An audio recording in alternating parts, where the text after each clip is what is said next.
Bonjour à tous, donc je suis Christophe, consultant Stimulus.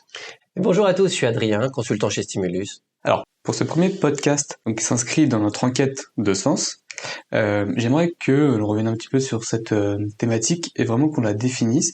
Et dans un premier temps, j'aimerais qu'on précise un petit peu la place du travail dans la vie des Français. J'aurais envie de te renvoyer sur une question, Christophe.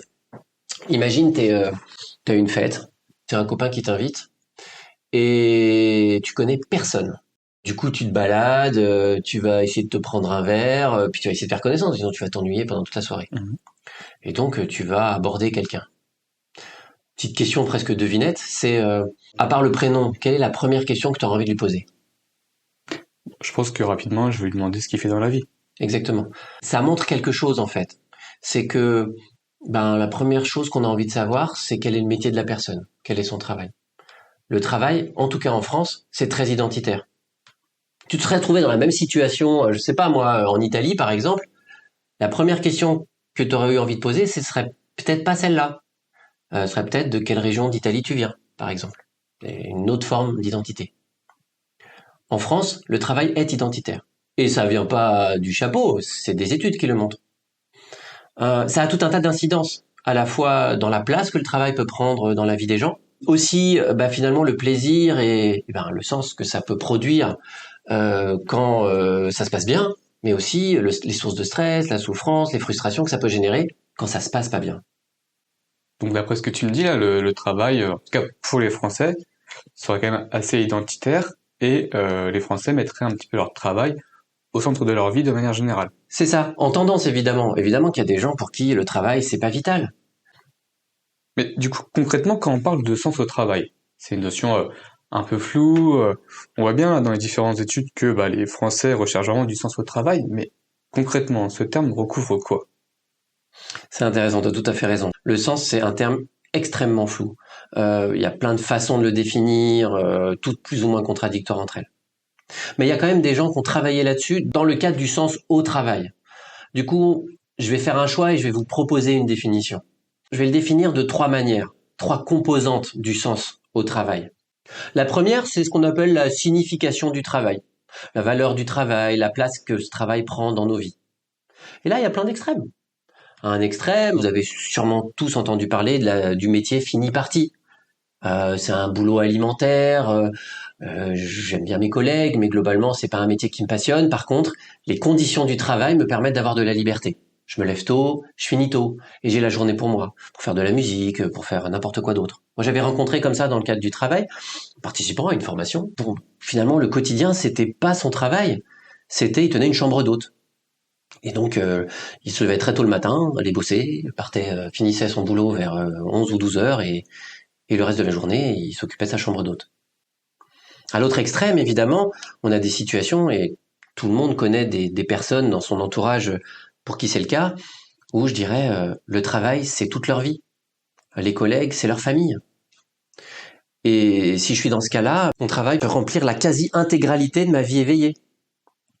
Et ça peut être OK pour moi, ou ça peut ne pas être OK, ça peut être un problème, ou ça peut le devenir un problème. Toujours est-il que ces extrêmes-là existent aussi. Donc c'est cette première façon de comprendre le sens au travail comme une signification. Une autre manière de concevoir le sens au travail, c'est par la notion de direction. Trivialement, le sens, c'est la direction, l'orientation du travail. Là, ce que j'entends par là, c'est vraiment le sens que je vais donner à mon boulot par rapport à la perspective, comment je vais me grandir, comment je vais me nourrir, comment je passe de petit bonhomme à grand expert, par exemple. Comment mon travail m'alimente au sens où il m'apprend des choses et pas au sens où il remplit le frigo. Comment je vais développer mes compétences, essentiellement. Et il y a plein de métiers comme ça où je commence tout petit, je sors de l'école et j'ai envie d'apprendre plein de choses. C'est très vrai, par exemple, de certains métiers de consultant ou des compagnons du Tour de France, mais même n'importe quel ouvrier dans le BTP ou même dans des usines peuvent se mettre dans cette dynamique-là où, quand je rentre, j'ai mon ambition personnelle, c'est de grandir petit à petit. Et en faisant quoi? En échangeant avec les collègues, en apprenant, parce que j'ai un tuteur qui va m'expliquer comment faire les choses, avec ceux qui ont plus d'ancienneté, pour gagner petit à petit en maîtrise de mon métier. C'est ça le sens, au sens de l'orientation. Et puis il y a une troisième manière de voir le sens au travail, c'est ce qu'on appelle l'effet de cohérence. C'est un mot un peu technique, mais il est assez simple à comprendre.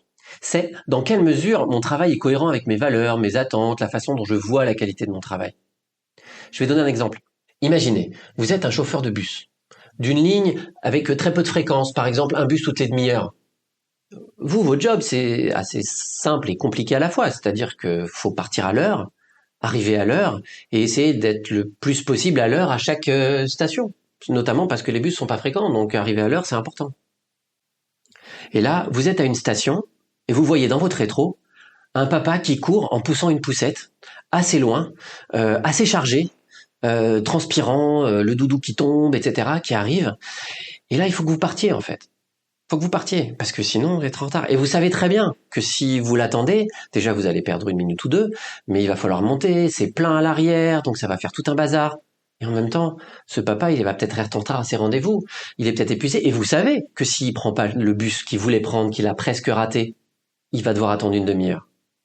Et vous faites quoi? Ce dilemme du chauffeur de bus, il est compliqué pour les gens. C'est quoi, moi, mon éthique du travail? C'est d'arriver à l'heure, donc de partir, de dire tant pis pour cette personne, elle avait qu'à, entre guillemets, partir de chez elle à l'heure, parce que moi j'ai un collectif, il faut que je ramène tout le monde à l'heure, il n'y a pas de raison. Ou est-ce que laisser cette personne sur le carreau, bah, c'est pas sympa en fait. Mon métier c'est aussi de le repérer dans le rétro, d'être dans l'attente. Et puis cette personne-là, c'est peut-être quelqu'un fidèle que je vais retrouver la semaine prochaine. Et ben ça, c'est de l'incohérence. Finalement, cette histoire de bus, qu'est-ce qu'elle nous dit? Est-ce que moi, chauffeur de bus, je vais être cohérent avec les règles de mon travail, être à l'heure, ou avec mes valeurs personnelles? Et la cohérence, c'est ça, c'est cette tension entre les deux. Du coup, effectivement, on voit vraiment que le terme de sens au travail peut se définir de différentes façons.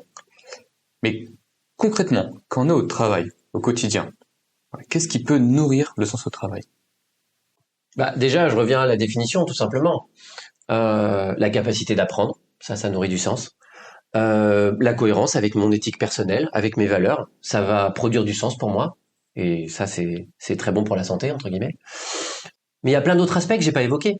L'utilité sociale, qui est une évidence, dont on a entendu énormément parler pendant la pandémie du Covid, qui est largement documentée, les métiers de l'hôpital, les éboueurs, les éboueuses, les caissières, les caissiers, etc.